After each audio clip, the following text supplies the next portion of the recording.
Ok.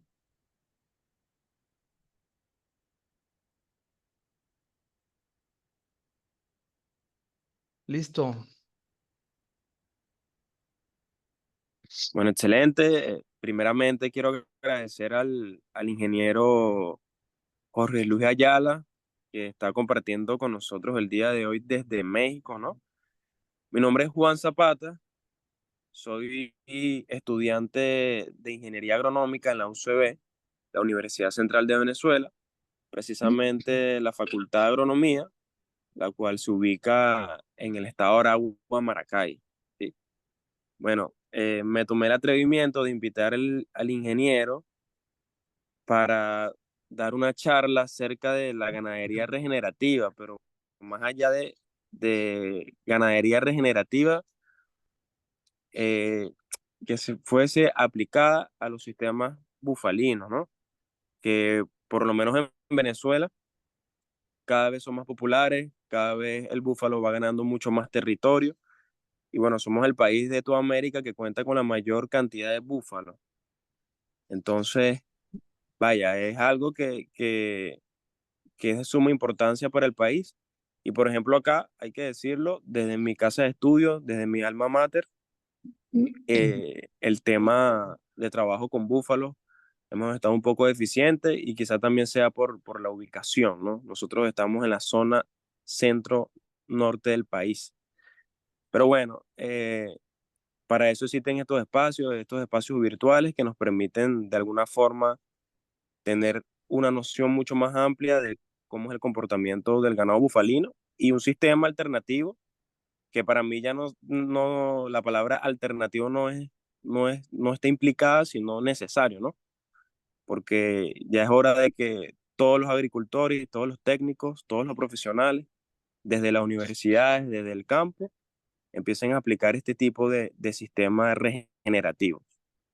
Bueno, para este día tenemos al ingeniero Jorge Luis Ayala. Dentro de su formación académica tenemos que es un ingeniero agrónomo zootecnista con especialidad en administración de empresas acuícolas. Bastante interesante, ¿no?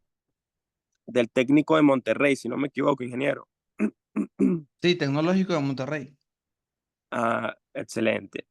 Es fundador del PGG Arroz Orgánico en el 2001, Orgánico del Trópico en 2003, Sabana Búfalo de Agua, que es el tema hoy que nos atañe, en el 2006, y es presidente de la Asociación de Criadores de Búfalo de México. Y fundó el PGG Regenerativo en el 2022, ¿no? Es experto en manejo de búfalos y vacunos, pastoreo regenerativo, un tema bastante interesante, diseño hídrico para la finca, agricultura orgánica, biodinámica y permaculturas aplicadas, manejo holístico tropical, mercadeo de productos orgánicos nacional y de exportación. Bueno, ingeniero, gracias por estar con nosotros el día de hoy y bueno, esperemos que su ponencia sea excelente y bienvenidos todos. Gracias, Juan, y gracias por la invitación. Y es un gusto poder compartir. Quizá no lo comentaste por ahí, pero bueno, más o menos tengo casi más de 3 décadas de implementar ganadería regenerativa, aunque claro, en sus inicios no se llamaba así, pues empezamos con un pastoreo racional que fue evolucionando, ¿no? Hasta lo que hoy, más allá de la ganadería regenerativa, yo llamo manejo holístico. Eh, Empecé muy chavito, soy pues tercera generación de ganaderos de los dos lados de mi familia, así que desde muy chavito empezamos con este asunto de la ganadería regenerativa a mis 14 años de edad. Entonces, pues ya hemos caminado algo, ¿no? Entonces, la idea era pues no cometer los mismos errores que cometimos con el vacuno. Cuando comenzamos con el búfalo, pues simplemente ya con el vacuno veníamos ya mejorando muchísimas cosas. Cuando llegó el búfalo en el 2006, pues simplemente se potencializó. Y por supuesto, pues la idea es no volver a cometer los errores que hemos cometido en el vacuno, ¿no? Nosotros llegamos a tener pues diferentes razas mezcladas de Bos taurus, Bos índicos, lecheras, cárnicas, etcétera. Así que conocemos muy bien todo el sistema de vacunos, cómo es, lo que sí, lo que no. y probamos en mil cosas, ¿no? En mil cosas que te puedas imaginar y pues definitivamente el búfalo vino a sentar un precedente y que es, vaya, es, es algo que se adapta muy bien a estos sistemas, ¿no? Entonces el chiste está en eso. Yo les quiero preguntarle aquí al grupo, a los que están presentes, ¿qué es lo que más les gusta del búfalo? ¿O qué es lo primero que oyen hablar del búfalo? Si me pueden contestar, por favor, pueden hablarlo o escribirlo.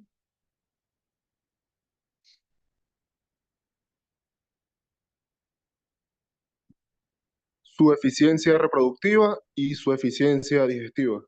Ok, ¿qué más? Sin pena, muchachos, sin pena. Adaptabilidad.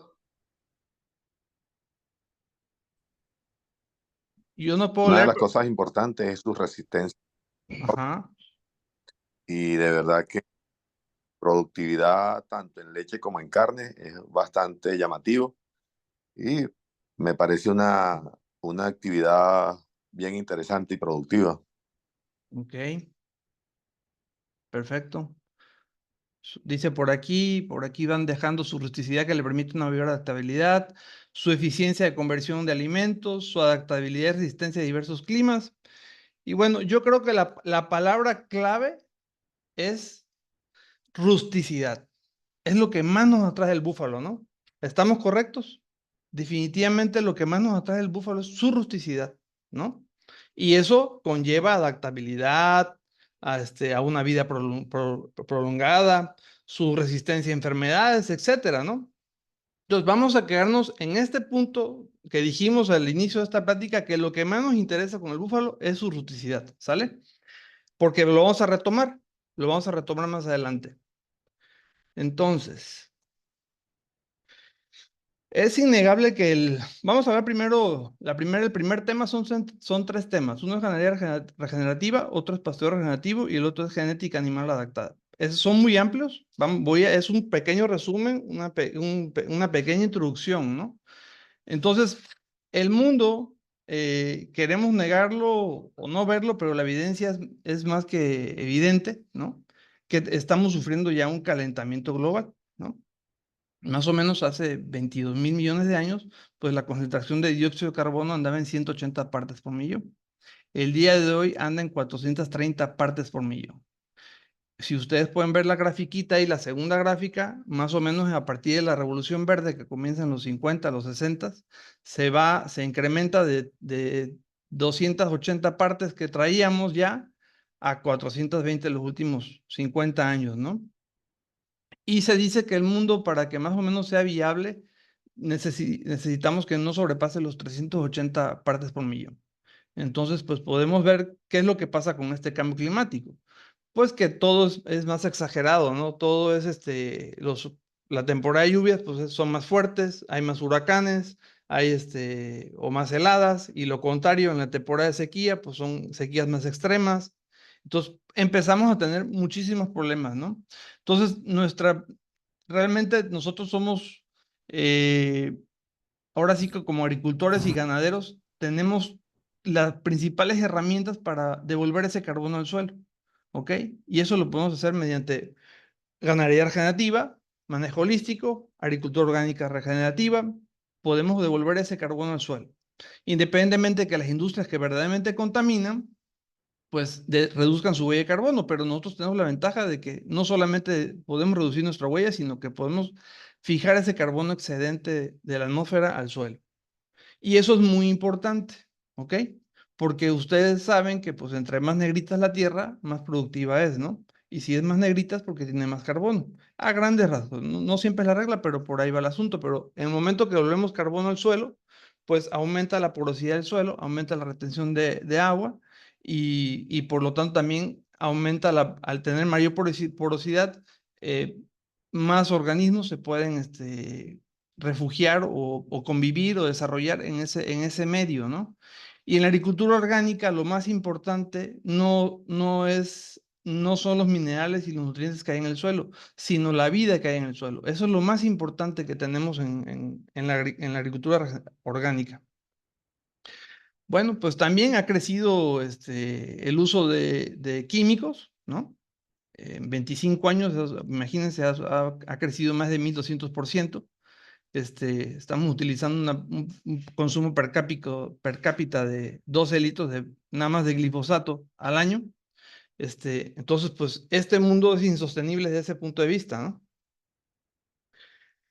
Entonces, pues tenemos que cambiar esa visión porque pues el día de hoy se nos va todo a insumos, ¿no? Se nos va a insumos químicos e incluso a insumos orgánicos, ¿ok? Y vamos a llegar a ese punto también. Bueno, pues también como ganaderos nos critican mucho que somos uno de los grandes contaminantes, aunque eso es negativo, lo vamos a ver más adelante, pero definitivamente esos sistemas industriales pues sí producen mucha contaminación, porque pues el animal desde que tiene su patita arriba del cemento, pues está desconectado de su función biológica, ¿verdad? Entonces pues tenemos que producir una comida que generalmente viene de muchos kilómetros de distancia, miles de kilómetros. En nuestro caso México, pues traemos soya desde Argentina o Brasil, por ejemplo. Traemos maíz de Estados Unidos y así se va todo, ¿no? Y luego, pues eso, ¿cómo fue producida esa soya? Pues era transgénica, era maíz transgénico, con alto uso de insumos químicos, con maquinaria muy pesada. Entonces fue una contaminación bestial. Hay deforestación generalmente para producir este tipo de monocultivos. Entonces hay un impacto enorme en la producción, hay un impacto en el transporte y hay un impacto a la hora que se le da a estos animales confinados y que se vuelve un problema el estiércol, ¿no? Entonces definitivamente esta es la ganadería que no queremos, la ganadería industrial. Y que desgraciadamente el día de hoy, pues mucha gente tiende hacia eso porque parece ser pues muy rentable, pero en el largo plazo no es nada rentable, ¿no? Además de que ya en muchos países se viene que pues ya están cargando impuestos a este tipo de sistemas de producción e incluso en algunas partes de Europa están prohibiendo este tipo de sistemas, ¿no? Incluso no nada más de engorda, sino también lecheros. Entonces, pues volvemos, ¿no? El ganado contaminante, pues hay que sembrar su comida, hay que utilizar maquinaria, fertilizantes, fletes, etcétera, ¿no? Y pues se vuelve el estiércol, en lugar de que sea algo bueno, se vuelve algo negativo, ¿no? Entonces, los rumiantes no son monogástricos, es decir, están hechos para comer hierba, pastos, no granos. Los corrales de engorde y lecherías industriales son altamente contaminantes, como ya describí. Definitivamente, por más que me digan que el espacio que tiene que tener el animal, etcétera, no hay realmente un bienestar animal. No hay vaca más feliz que la que está pastando en un suelo bien nutrido, con abundante comida, agua y techo, ¿no? De alguna manera, sombra. Entonces, incluso el día de hoy, por ahí en mis redes sociales publiqué que ya las vacas, algunas le están poniendo ya de estos antifaces ahí, ¿cómo se llama? Realidad virtual, para que las vacas que están ahí comiendo piensos o concentrados, se imaginen que están en un potrero. Y entonces eso ya aumenta la producción de leche. Imagínense nada más. Obviamente que no hay un bienestar animal real en un corral en una ganadería industrial como me la pintes. O sea, no hay forma, ¿no? Los animales, pues yo ahí en el TEC de Monterrey teníamos un rancho experimental que era el principal rancho de producción de leche Holstein en México. Y los animales, estoy hablando hace veintitantos años, desde que nacían se utilizaban antibióticos. O sea, tenían que estar medicados los becerros desde que nacían porque además eran separados de sus madres, ¿no? Y un montón de insumos, ¿no? Bueno, entonces, pero vamos a ver qué tan real es esto que somos los principales contaminantes. Eh, Tenemos que las emisiones por vehículos, pues es un 28%, la eléctrica es un 28, otro 28%, las industrias en general es un 21.6%, y hay un 2% de rumiantes, ¿ok? De rumiantes domésticos. Pero fíjense este dato por acá. Las poblaciones de bisontes en Estados Unidos en los años 1600 era de 30 a 60 millones de individuos. El día de hoy la población actual en Estados Unidos de rumiantes es de 94 millones. O sea, realmente no es algo tan abismal que haya crecido, ¿no? Entonces, ¿por qué estamos hablando de que las emisiones son de los rumiantes, ¿no? Porque hay un greenwash. y obviamente estas industrias que realmente sí contaminan, y nada más enumeré algunas cuantas, ¿no? También está la aviación, etcétera, ¿no?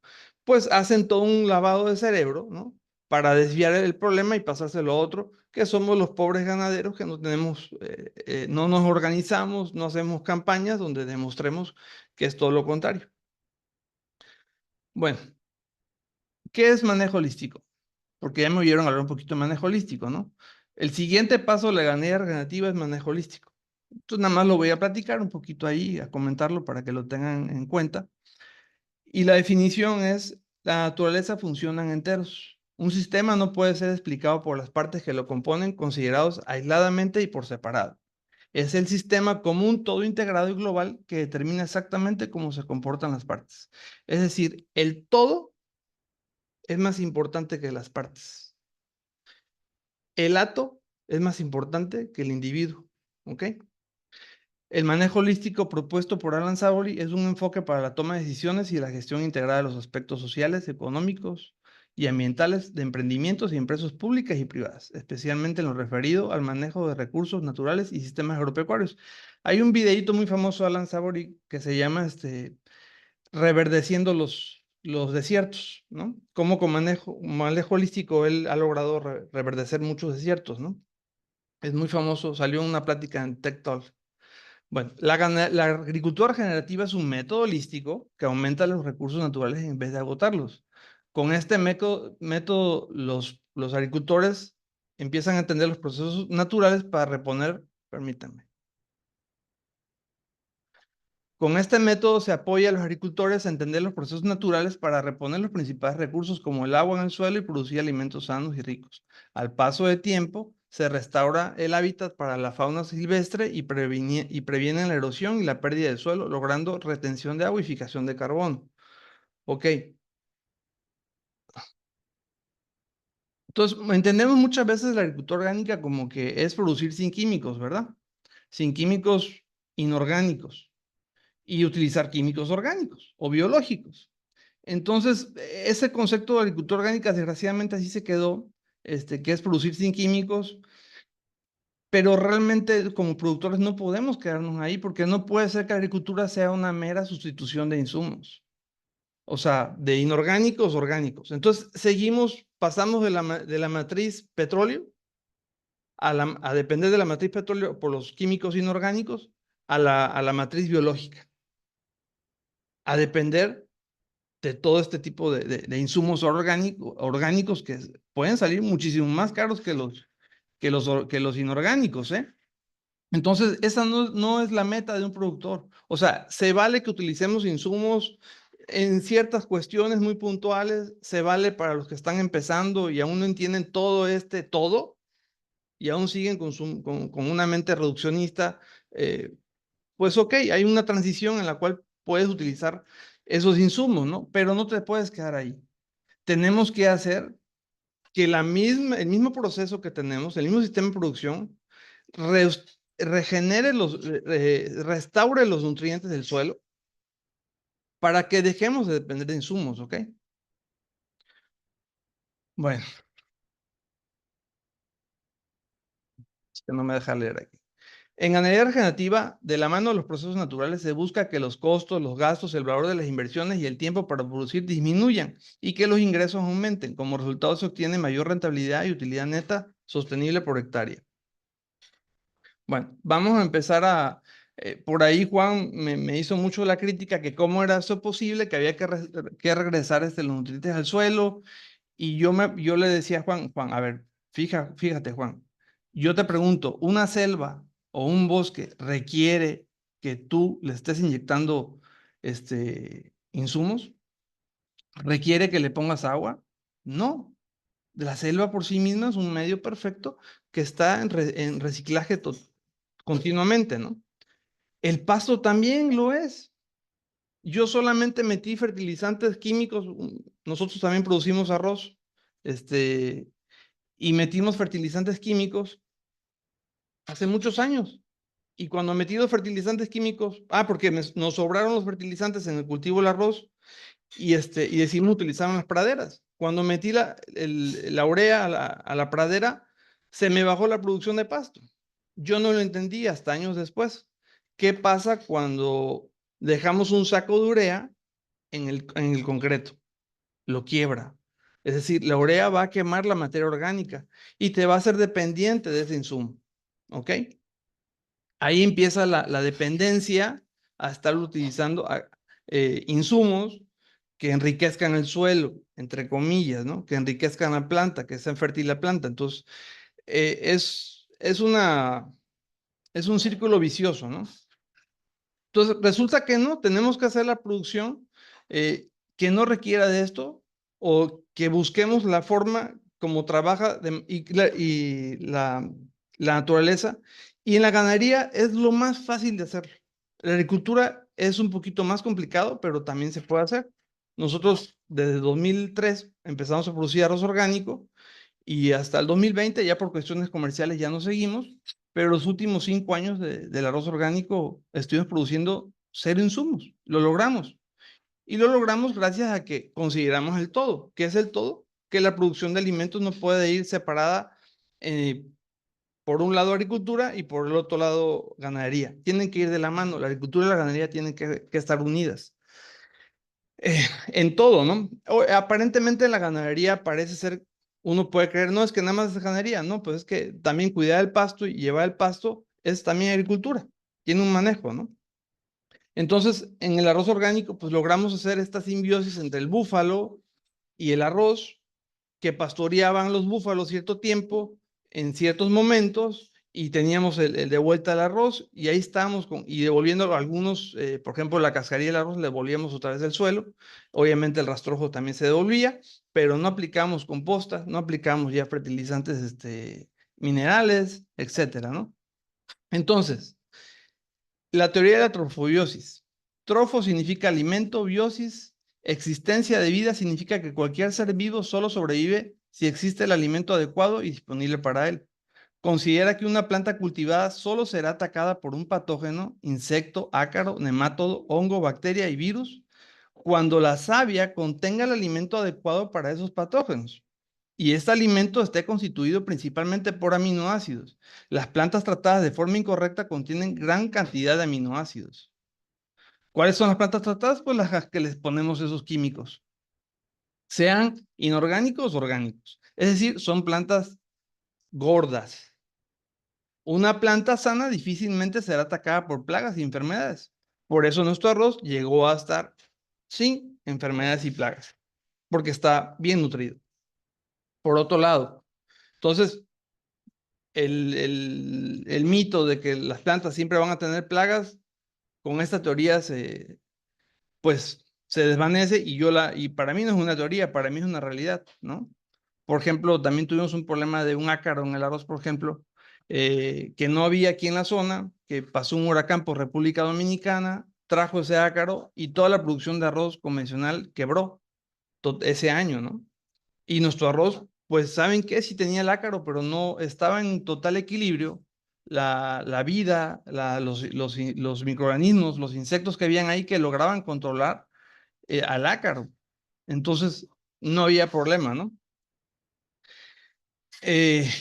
Al año siguiente ya desarrollaron un protocolo con químicos donde tenían que combatir ese ácaro en un día específico. Si no lo combatían en un día específico con ese químico específico, el ácaro se multiplicaba, ¿no? Entonces, nosotros seguimos produciendo, no podíamos aplicar esos químicos porque era arroz orgánico. Entonces, seguimos produciendo y dijimos, bueno, amén, pero volvimos a comprobar el siguiente año y sucesivamente que el ácaro no nos afectaba. El ácaro estaba ahí, pero en una forma controlada. Bueno, ahora vamos con la cuestión de los elementos, ¿ok? Esta es otra teoría, se llama la transmutación de los elementos. El término transmutación está vinculado con la alquimia, la química y la física, el cual consiste en la transformación de un elemento químico en otro.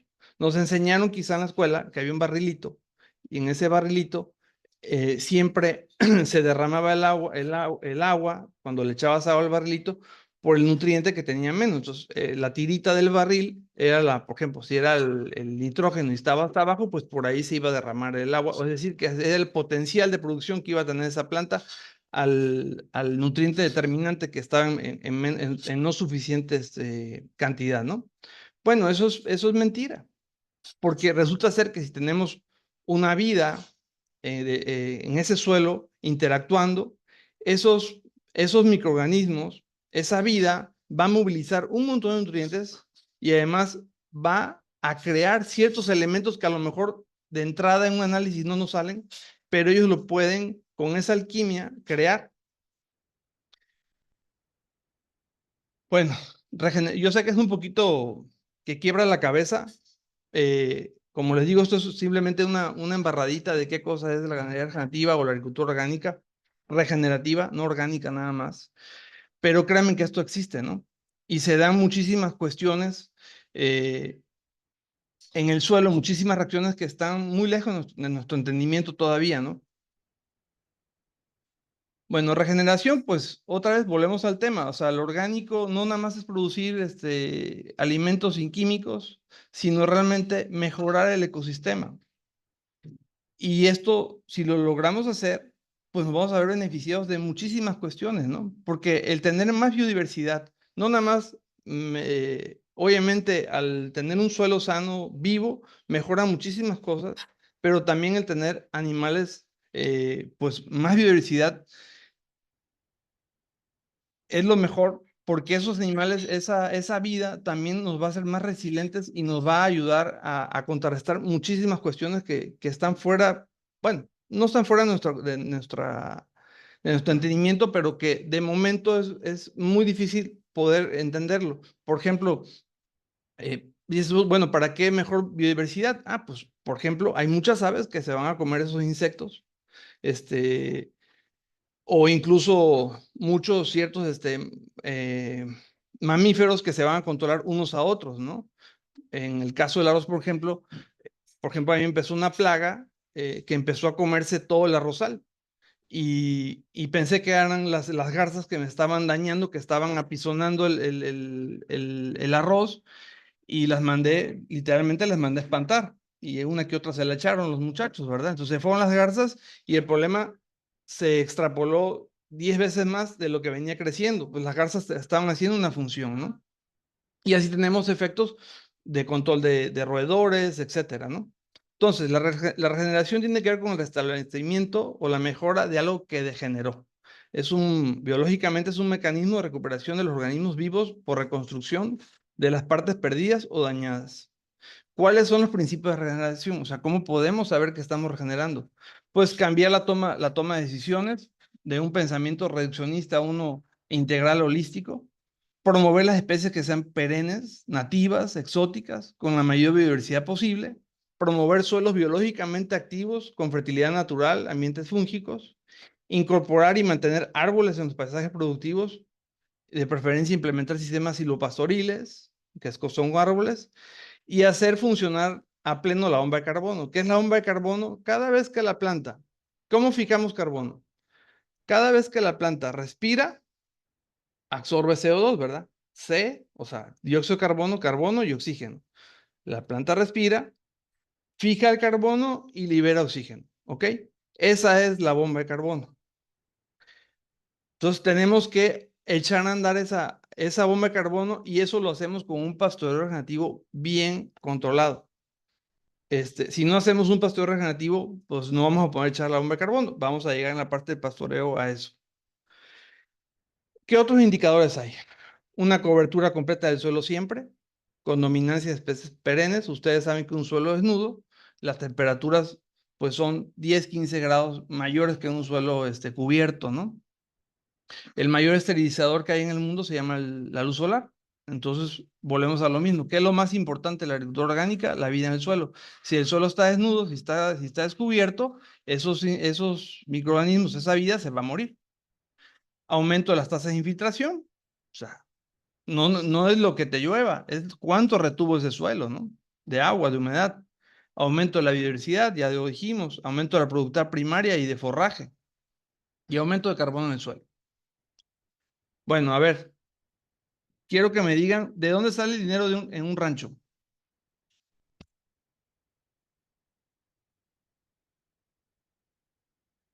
Participen. Su resistencia. A ver, escriban o díganlo. ¿De dónde sale el dinero en un rancho? Bueno, principalmente de la producción de leche o la producción de carne que genere el rancho, pues. Ok. Ok, ¿quién más? Escriban. Están muy calladitos. Bueno, voy a poner algunos que me han dicho, ¿no? A ver. De la venta de becerros, ¿será? De la venta de vacas, de búfalos, sementales. De la venta de cacerías de miel. De la leche, como dijo Lucindo, de los granos, las hortalizas, de las frutales, de la caña. De la leña. Del agroturismo, ahora que está de moda el agroturismo, ¿no? Pero ¿de dónde se alimenta el pasto? ¿Y, y el pasto de quién se alimenta? Del suelo. El dinero de un rancho sale del suelo, señores. No sale de la. Todo lo demás es consecuencia de. Si tenemos un suelo sano, podemos producir muchos becerros, muchos búfalos, mucha miel. Podemos hacer cacería, podemos producir leña, podemos hacer todo. Si no tenemos un suelo, no tenemos nada. ¿Ok? Voy a poner este videito. Biogenic methane, which is the methane that these cattle are putting up in the atmosphere, is part of a natural biological cycle. Methane goes up, it has a half-life of roughly 10 years. That methane is broken down into CO2 and water. Well, that water is a functioning component of water vapor that is a cycle that creates rain, and the CO2 is taken up by plants for photosynthesis. Even though this methane is going up in the air, we're also building carbon below ground. It's offsetting methane that's going up anyway. It's a natural biogenic cycle. However, when we talk about fossil fuels, bringing up deep carbon and methane from well below the topsoil down into the Earth's crust, that's a completely different entity. And that is carbon that's ancient, that's coming from deep below ground, being put in the atmosphere and is in imbalance from a natural biological cycle. Ay, perdón. ¿Sí se escuchó el sonido? Bueno, espero que se haya escuchado. Bueno, hasta aquí va la parte de Sí, sí, sí se escuchó. Perfecto. Hasta aquí fue la parte de ganadería regenerativa. Juan me pidió que hiciéramos como que pequeños bloquecitos para que pudieran ustedes interactuar si querían tener dudas. Fue una breve introducción a la ganadería regenerativa. Ahorita vamos a pasar al tema ya de pastoreo regenerativo. Entonces, adelante con las preguntas que tengan. Pero podemos.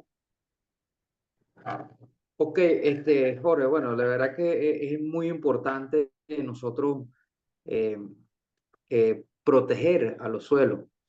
Mas, sin embargo, pues lo que quisiera compartir contigo es que acá en la empresa donde trabajo, ya tenemos cierto tiempo trabajando pues con este tipo de ganadería y de verdad que nos ha dado un vuelco tanto en la producción como en los suelos, ¿no?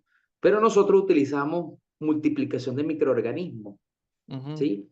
En una oportunidad lo hicimos aeróbico, ahora lo estamos haciendo anaeróbico y bueno, ahí estamos haciendo pruebas y ensayo y error. Pero la pregunta que te quiero hacer es lo siguiente. Nosotros hicimos un análisis de los suelos donde pudimos evidenciar que hay un déficit de cobre, era principalmente, ¿no? Entonces, eso lo estamos reflejando, eso lo veo reflejado en los cuadros clínicos que presentan los animales con problemas más que todo de papilomatosis. Entonces, bueno, sin embargo, pues he estado aplicando pues estos minerales vía parenteral y me ha dado resultado, pero yo quisiera incorporar ese mineral o ese cobre a los suelos por medio de los microorganismos, pero, o sea, no sé si cómo hacerlo biodisponible a los microorganismos que están en los suelos, valga la redundancia, para que el animal consuma, por así decir, un pasto de mejor calidad. Ok, mira. Ahorita en esta parte pastoreo vamos a llegar a esa parte, pero lo más importante de la búfala, del rumiante, fíjate bien lo que te voy a decir. No es su estiércol. Uno puede creer que depositamos un montón de estiércol por hectárea. Vamos a ver ahorita la cantidad de estiércol que nosotros depositamos por hectárea. Y dices, wow, o sea, pues definitivamente esa cantidad de estiércol vía composta, pues nunca le voy a llegar. O sea, más o menos nosotros andamos en el orden de 90 a 120 toneladas de estiércol por hectárea al año que aportamos, ¿no? Y de composta, pues por muy barata, lo más que puedes meter son 10 toneladas, 8 toneladas, 5 toneladas. Entonces, pero no es lo más importante. Lo más importante del estiércol, ¿sabes qué cosa es? A ver, tú eres médico. ¿De qué se alimentan los rumiantes? ¿Se alimentan del pasto o de qué se alimentan realmente? Se Sí, alimentan, sí, bueno, efectivamente del pasto. De ¿no? los microorganismos, de la De los... microbiota ruminante. Exactamente. Los animales se alimentan, son carnívoros. Los rumiantes son carnívoros, se alimentan de la microbiota, ¿no? Entonces, lo más importante que tenemos son la vida que tiene ese estiércol, los microorganismos que tiene ese estiércol. Entre más microorganismos demos al suelo, mejor va a ser. Mira, te voy a hacer un estudio que se hizo de uno de los maestros que tuve. Haz de cuenta que tú tienes una hectárea, ¿ok? Imagínate que la hectárea es la pantalla de tu computadora y en una esquina hicieron análisis de suelo y en una esquina determinaron que había bastante nitrógeno, pero que faltaba fósforo y había mucho potasio, ¿no? En la otra esquina, lo contrario, en la otra había tal cantidad de nutrientes. El caso fue que definitivamente habían todos los elementos, pero estaban todos mal acomodados. Con la fertilización química, lo que hacemos es que más o menos, eh, mm, eh, ¿cómo diríamos? Estabilizamos sí, estabilizamos, tamizamos esa carga de nutrientes, ¿ok? Entonces, esa es de la forma química y reaccionista de hacerlo. Pero si entendemos que los microorganismos son simbiontes con las plantas, pues resulta ser que esos microorganismos van a movilizar esos nutrientes y se los van a llevar a las plantas. Y las plantas se van a alimentar de esos nutrientes y les van a devolver exudados a los microorganismos. Es una relación simbionte. Entonces, cuando tú entiendes esto, cuando tú te olvidas de qué le falta a ese suelo. O sea, ¿qué le falta desde el punto de vista de estar haciendo análisis y de buscar cómo voy a crear, cómo voy a hacerlo, o qué le tengo que agregar y qué no le tengo que agregar? Claro, tenemos que tener un suelo sano, un suelo vivo, ¿ok? Entonces, ahí empiezas a entender todo esto, ¿no? A grosso modo, así o sea, el curso de manejo holístico que yo doy, introductorio, dura 3 días, nada más, nada más el introductorio, ¿no? Entonces, por ahí va el asunto, ¿no? Para que lo empieces a entender. Pero créeme que sí es, nosotros, pues, los pastizales siempre están bien nutridos también, o sea, tú has visto los videos que publicamos por ahí, el arrozal lo logró hacer y eso es mucho más difícil en un monocultivo como el arroz, ¿no? Y se logró hacer por esta cuestión que sí pasa, ¿ok? Bueno, ¿alguien más por ahí? Yo quisiera agregar algo, ingeniero. Adelante. Bueno, comúnmente no sé dónde se ubica el señor Lucindo. Vigía, Creo en que es en Mérida. Mérida, creo que fue que dijo, ¿no? Comúnmente, Sí, bueno, sí, los suelos de Mérida, así sea la zona baja de Mérida o la zona alta de Mérida, son buenos suelos. zona baja. Zona baja, bueno, son buenos suelos, se consideran suelos a uno, ¿sí? Creo que también habría que ver no solamente el porcentaje o las partes por millón de cobre en el suelo, sino también las otras condiciones. Por ejemplo, como mencionaba el ingeniero, la biodisponibilidad del cobre. O sea, una cosa es que tú tengas presente el mineral en el suelo y otra cosa es que esté disponible para las plantas, para que ellas la puedan absorber, que también depende mucho de esa relación con los microorganismos. Y otra cosa es también la acidez, pues. O sea, no solamente es evaluar si el cobre está disponible o no, está biodisponible, sino también la acidez, porque en suelos ácidos, comúnmente este tipo de cationes, como los del cobre, no están disponibles para las plantas porque, eh, digamos, se crea una incapacidad por parte de la planta para absorber esos, esos minerales, esas trazas, porque el cobre En realidad la planta lo requiere en pero muy pequeñas cantidades.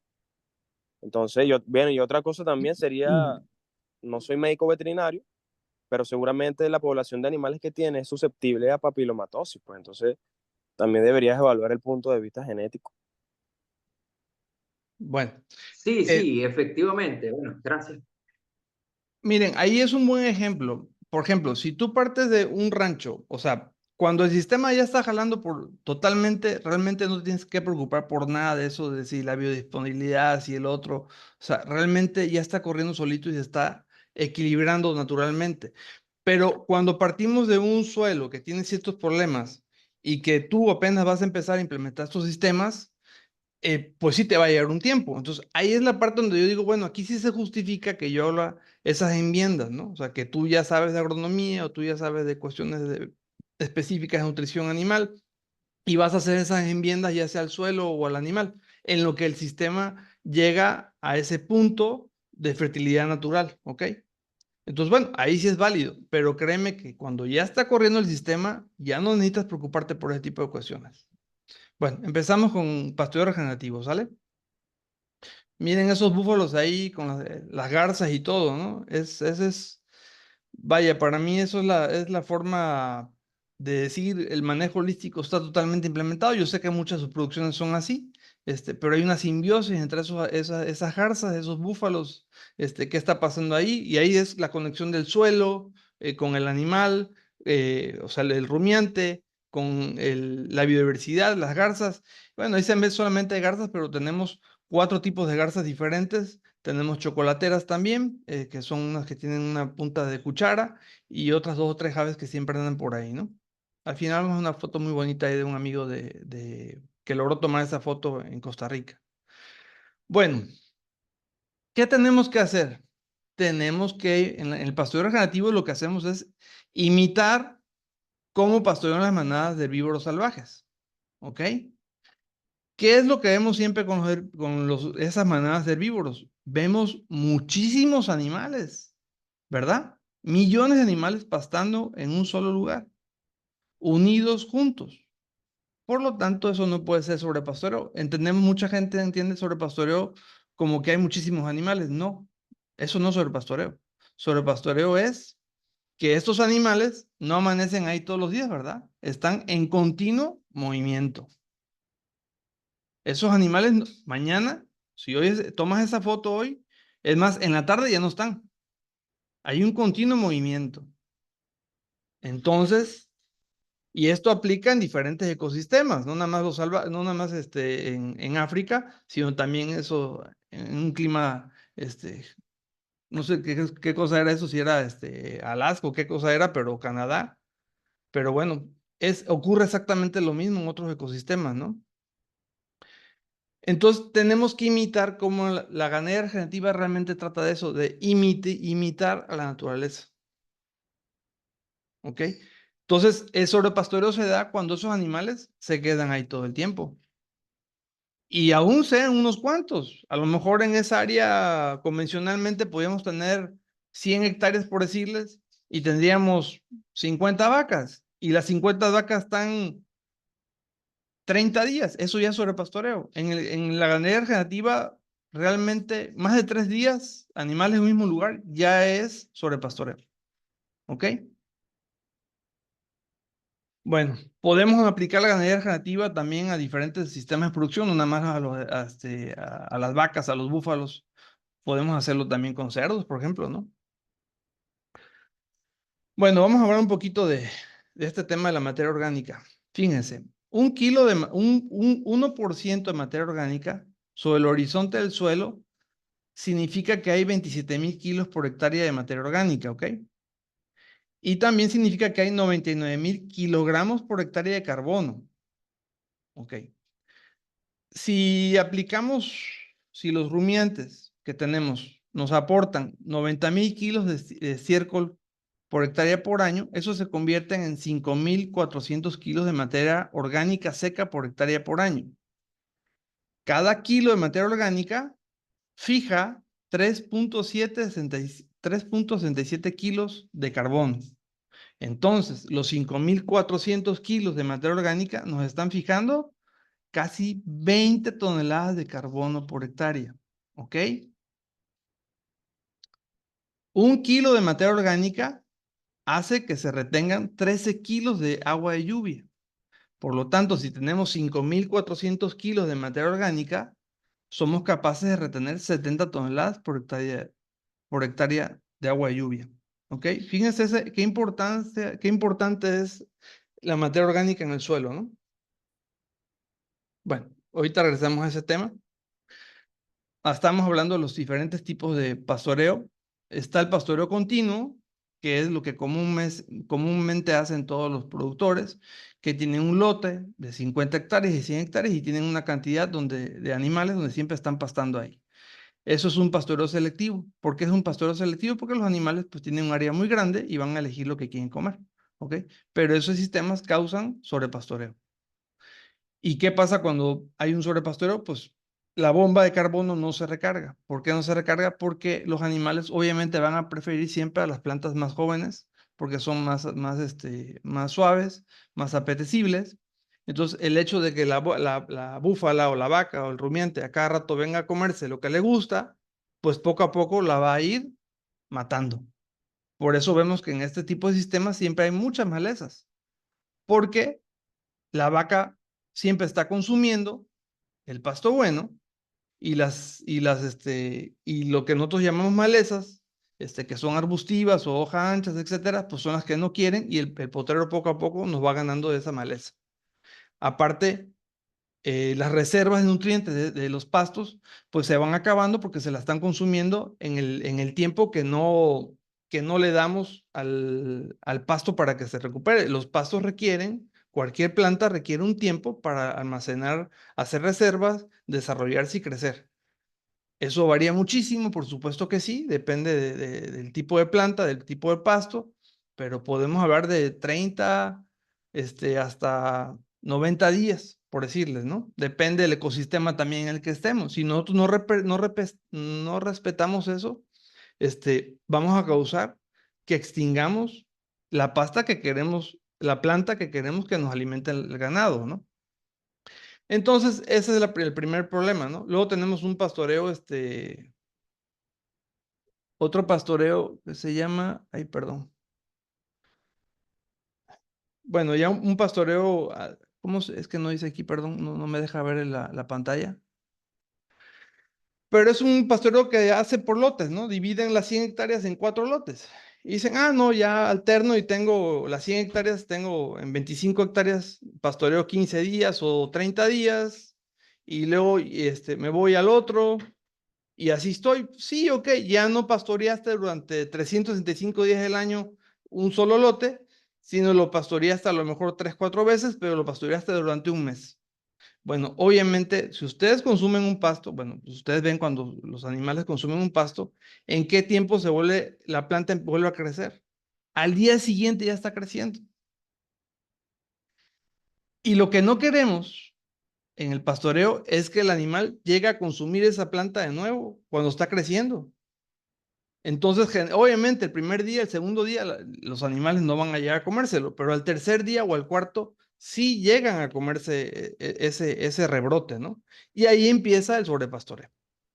Luego ya tenemos el pastoreo racional, donde ya tenemos muchos potreritos, donde respetamos que el animal no dure más de 3 días en un solo potrero. El día de hoy, pues ya hay sistemas muy intensivos, como el que van a ver ahorita con los búfalos, donde solamente pastoreamos horas. Y dices tú, ay, pero qué exigencia, qué. Bueno, pues pruébalo y te vas a dar cuenta que hay una gran diferencia entre pastorear 3 días a pastorear horas. La productividad se te va a ir aumentando. Entre más intenso sea el sistema, mejor te va a funcionar. ¿Por qué? Porque vas a aportar más estiércol, que el estiércol se convierte en materia orgánica, y ahí vemos toda la importancia de la materia orgánica.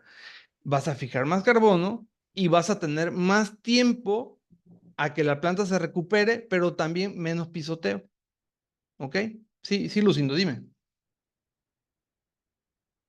Bueno.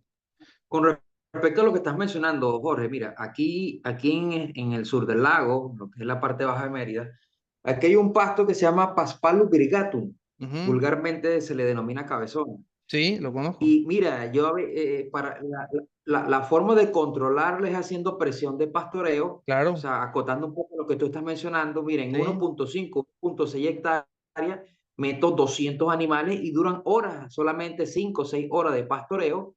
Y he notado que en la siguiente vuelta el vigor o el color, la intensidad del verde que viene este pasto es impresionante, por ende tengo una exacto. buena ganancia de peso y una mejora en la condición corporal. Exacto, así es. Y también eso pasa, que muchas de nuestras pasturas también se linifican, ¿verdad? Como el cabezón que tú dices, y ya se vuelven, pues, muy bajas en nutrientes y poco palatables, y los animales ya no se la quieren comer. El búfalo, pues, es más generalista, ¿verdad? Y nos funciona mejor porque, pues, sí logra agarrar algo de eso, pero lo mismo es, no le está dando la mejor pastura que pudiera tener el búfalo, ¿no? Entonces, aquí tenemos una pastura que se llama camalote, La- no sé si la conozcan, pero es muy amarga. Pero si la consumes sí, sí, sí. tempranamente, es muy palatable también. No, no es lo mejor, ¿verdad? Pero sí es muy productiva y en la seca es una pastura que te resulte, te aguanta muchísimo, como lo hace el cabezón. Y bueno, luego tenemos el pastoreo mecánico, que es ganado en Sí. confinamiento, que eso no es pastoreo, simplemente ganado en confinamiento. Bueno, aquí van a ver ahorita, este es un lote de bubillos. Son 200 uvillos y están entrando a un cuarto de hectárea, ¿ok? Eso es lo que van a consumir durante 8 o 12 horas del día. Hola, ¿qué tal? Estamos viendo cómo los búfalos entran al siguiente segmento de pastoreo total. Miren cómo va quedando. El potrero completamente consumido. Al pasto le gusta que lo caguen, que lo meen, que lo aplasten, pero que lo dejen reposar. Entonces, lo que buscamos con este método es que los animales dejen el pasto lo más el tiempo posible, que esté en el menor tiempo posible en el potrero. Otra parte. Buscamos que los animales le den el mayor tiempo posible de reposo al pasto. Miren cómo se están comiendo todo esto ya. Están perfectamente bien entrenados, cómo deben de consumir. Y de esta manera eliminamos malezas y se hace un paseo regenerativo.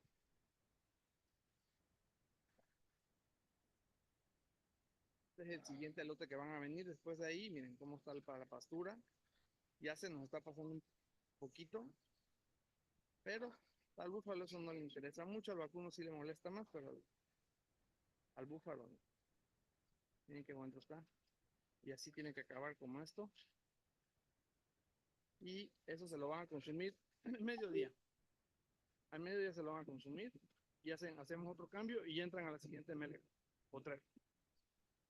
Entonces, es tanta la productividad que tenemos que ya el pasto nos gana, ¿no? Ya vieron que la que sigue ya está, ya espigó, ya se nos pasó. No es lo ideal, la verdad, que eso nos suceda, ¿verdad? Pero es tanta la productividad que tenemos que el pasto está en friega, ¿no? Entonces, miren, ese sistema, este, otra ventaja, como les dije yo, pues es controlar malezas. Nosotros cuando tenemos esa presión de ganado por hectárea, ahí tenemos una carga instantánea de 800 búfalos por hectárea, ¿ok? Sí, hay 200 búfalos en un cuarto hectárea, pero si lo transformamos a carga instantánea, son 800. Realmente, ¿no? Sí, o sea, para tener esta misma carga en una hectárea necesitarías 800 búfalos, ¿ok? Entonces, los animales están compitiendo entre ellos por las pasturas. Y no hay mucho tiempo de selectividad, ¿verdad? Porque el amigo de al lado está comiendo y tú quieres comer lo que haya y no te pones a ver mucho que si ese está más de un color o del otro o sabe de tal forma, lo que quieres es comer, ¿no? Entonces, de esa forma hacemos que los animales se coman las malezas. ¿Y quién va quedando? ¿Quién es el que sobrevive? O sea, mucha gente me pregunta, oye, ¿cuál es el mejor pasto? El mejor pasto es el que te va a salir, el que va a permanecer con este sistema de producción. Porque, ¿cuál es el pasto que te aguante que se lo coman cada 30 días, bajo las condiciones climáticas que tú tienes, bajo tu manejo de suelo que tú tienes, etcétera? Pues va a prevalecer un pasto. En mi caso, pues este pasto que le llamamos yascomel, ¿ok? Es un pasto que pues nos funciona muy bien en las dos épocas de seca, de agua, etcétera. Nos funciona muy bien y ese es el mejor pasto. Tenemos unos potreros donde el que es el bueno es el cabezón, como decía Lucindo. Tenemos unos potreros de puro cabezón, que es la zona más alta del rancho, donde ahí, pues es donde más nos afecta la cuestión de sequía, por ejemplo, y donde no se inunda mucho. Entonces, ese pasto ahí es el rey, ¿no? Entonces, para mí el mejor pasto es el que podemos Jorge, fabricar. Adelante. disculpa, no sé cuál es la dinámica, ¿no? Si puedo hacer interrupciones durante tu ponencia o... Pues de preferencia cuando terminemos un bloque, estamos en pastoreo regenerativo ahorita, terminamos el bloque y ya me haces preguntas. Bueno, entonces, Perfecto. ¿qué estamos aquí haciendo? Por ejemplo, para que vean mi cuenta cómo es aquí. Un bovino, sea búfalo o sea vacuno, es un bovino, más o menos aporta 25 kilos de estiércol al día. Si tengo estos 200 búfalos o bovinos, me están aportando 5,000 kilos de estiércol por día. El área de pastoreo en el día van a ser media hectárea. Dijimos que era un cuarto de hectárea, pero en el 24 horas realmente esos 200 van a consumir media hectárea. Es decir, esos animales me están aportando 10,000 kilos de estiércol, ¿ok? Por hectárea. Si hacemos 12 cortes, un promedio de 30 días, 12 cosechas de pasto, pues más o menos me están aportando 120,000 kilos por hectárea por año. Eso se me convierte en 7,200 kilos de materia orgánica. Por 13 kilos que me puede almacenar de agua cada kilo de materia orgánica, estoy almacenando 93 toneladas de agua. Es decir, si mi periodo de sequía, por ejemplo, antes era de 4 o 5 meses y la época crítica a lo mejor eran 3 meses, 2 meses y medio, el día de hoy mi punto crítico es 1 mes a 2 meses, porque mi suelo ya está fijando mucha agua, ¿ok? Esas son las ventajas. ¿Y por qué me fija mucha agua? Porque también estoy aumentando la absorción de carbono. Estoy fijando 26 toneladas de carbono, ¿ok? Bueno, ¿qué queremos? Tenemos que mantener, hablamos de la vida, ¿verdad? Si aplicamos ivermectinas y un montón de químicos al suelo, etcétera, pues no vamos a tener vida. Lo que queremos es que ese estiércol rápidamente se transforme en materia orgánica.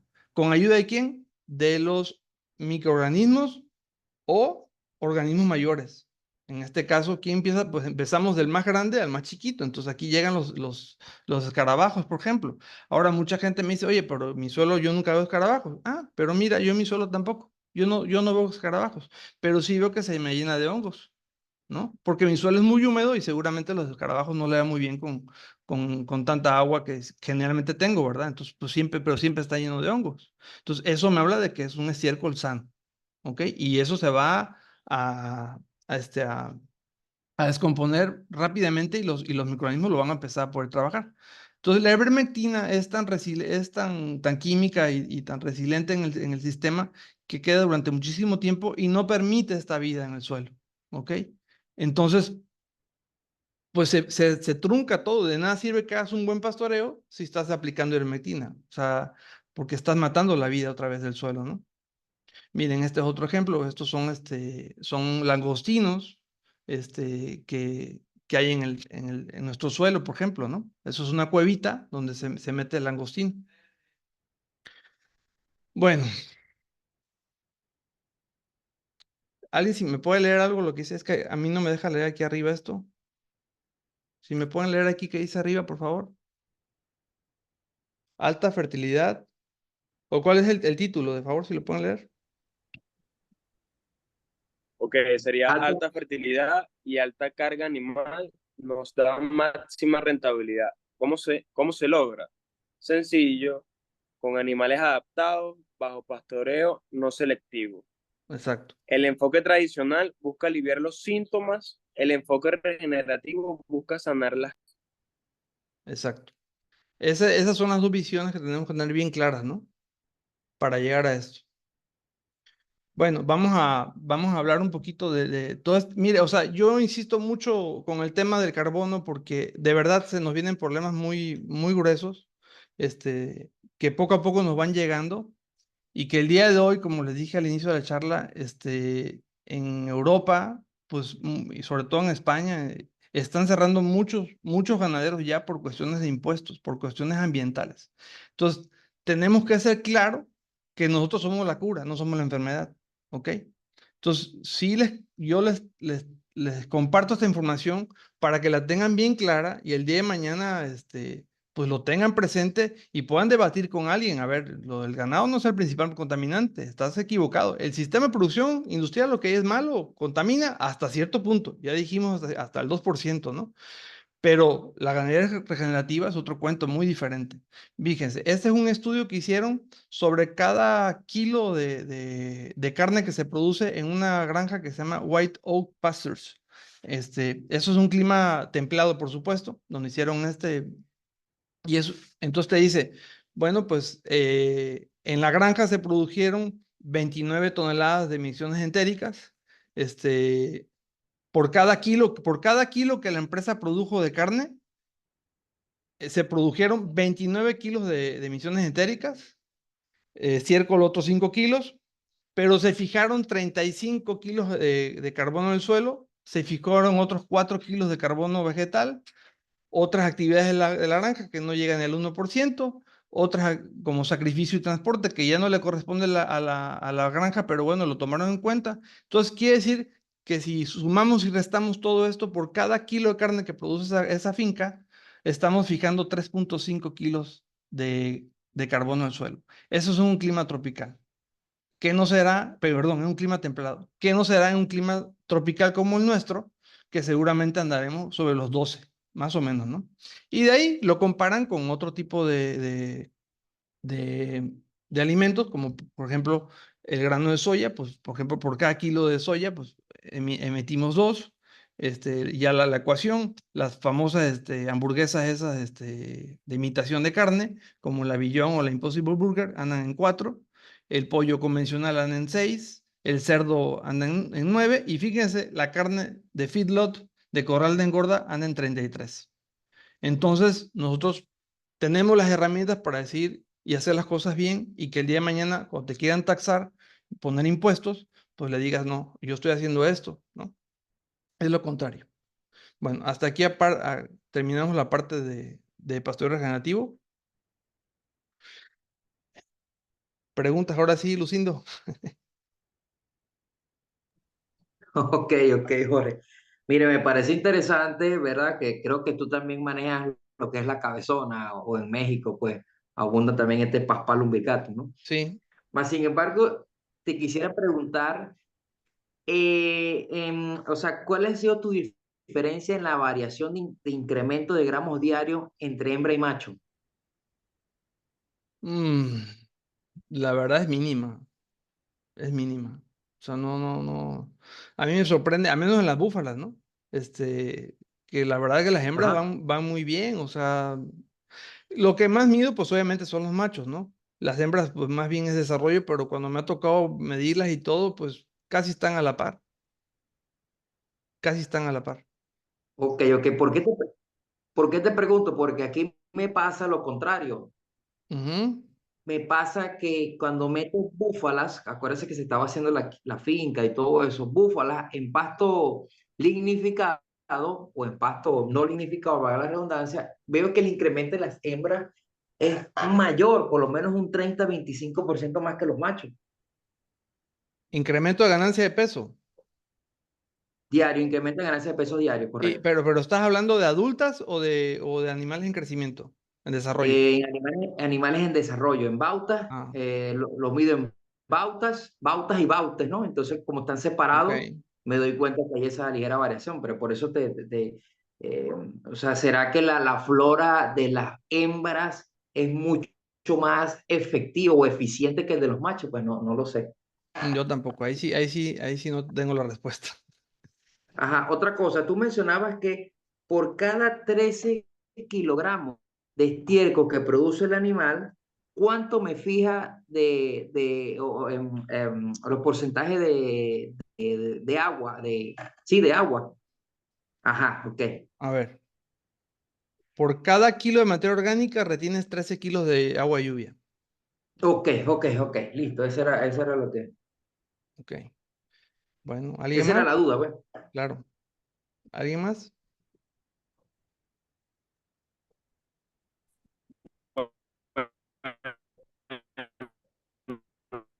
No se te oye, Juan.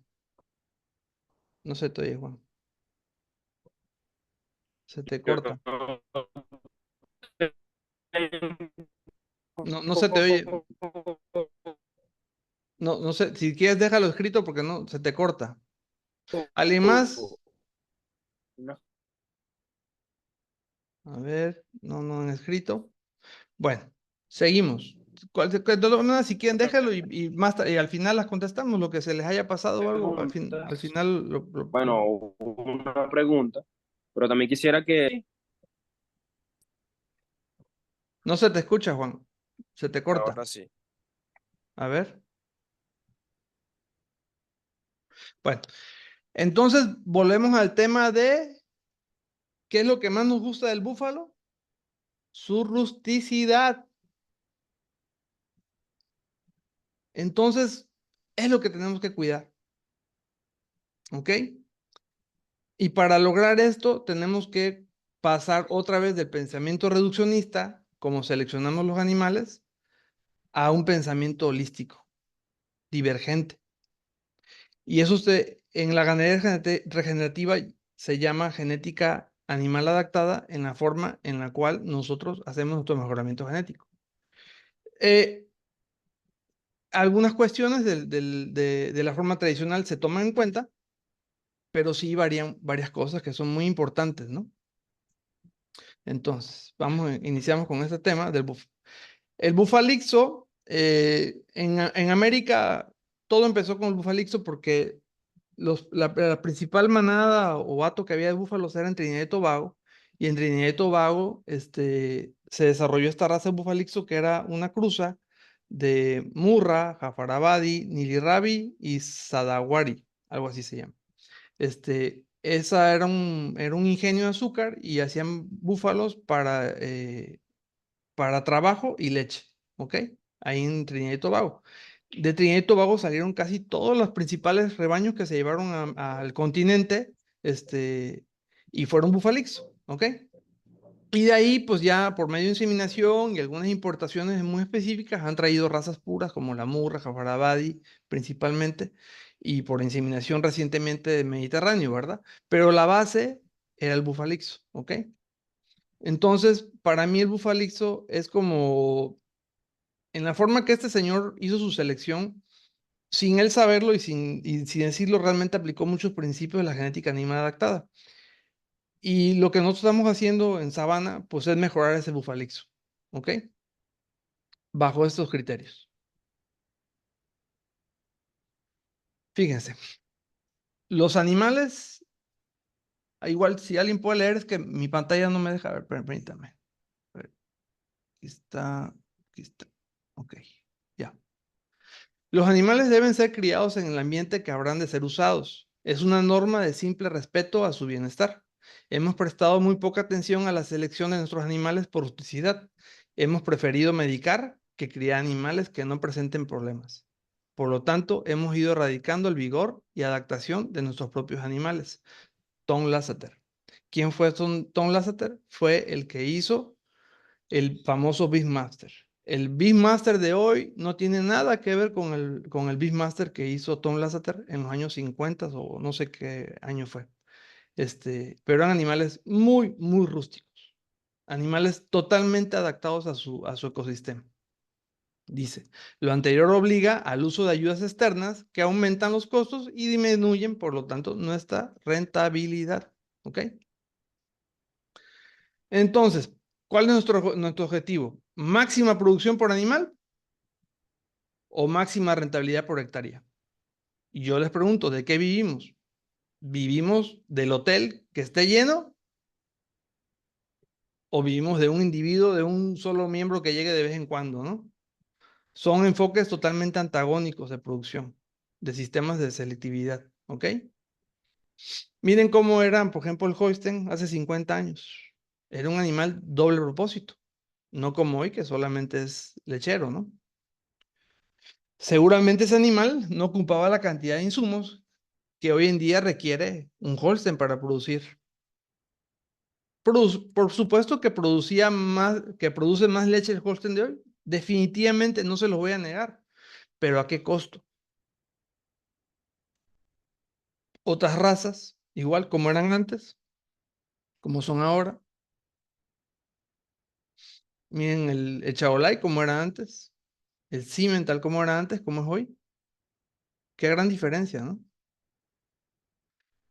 Ahora, pues desgraciadamente creo que estamos cayendo en esto, ¿no? Esa es una búfala de la India con 25 litros diarios de producción.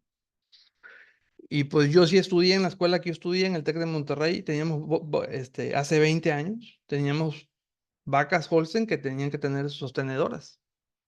Esas vacas producían 60, 80 litros diarios, con el uso de somatotropina ovina y un montón de antibióticos y un montón de alimento muy caro. En ese entonces valía la dieta de esos Holstein, valía 100 pesos, que son el día de hoy, esos 100 pesos son $5, pero platicando con un lechero que más o menos ya en esta escala de producción, la dieta hoy cuesta $10 diarios, solamente de comida, más todo lo que implica instalaciones de antibióticos, etcétera, son $10 diarios que cuesta alimentar una Holstein.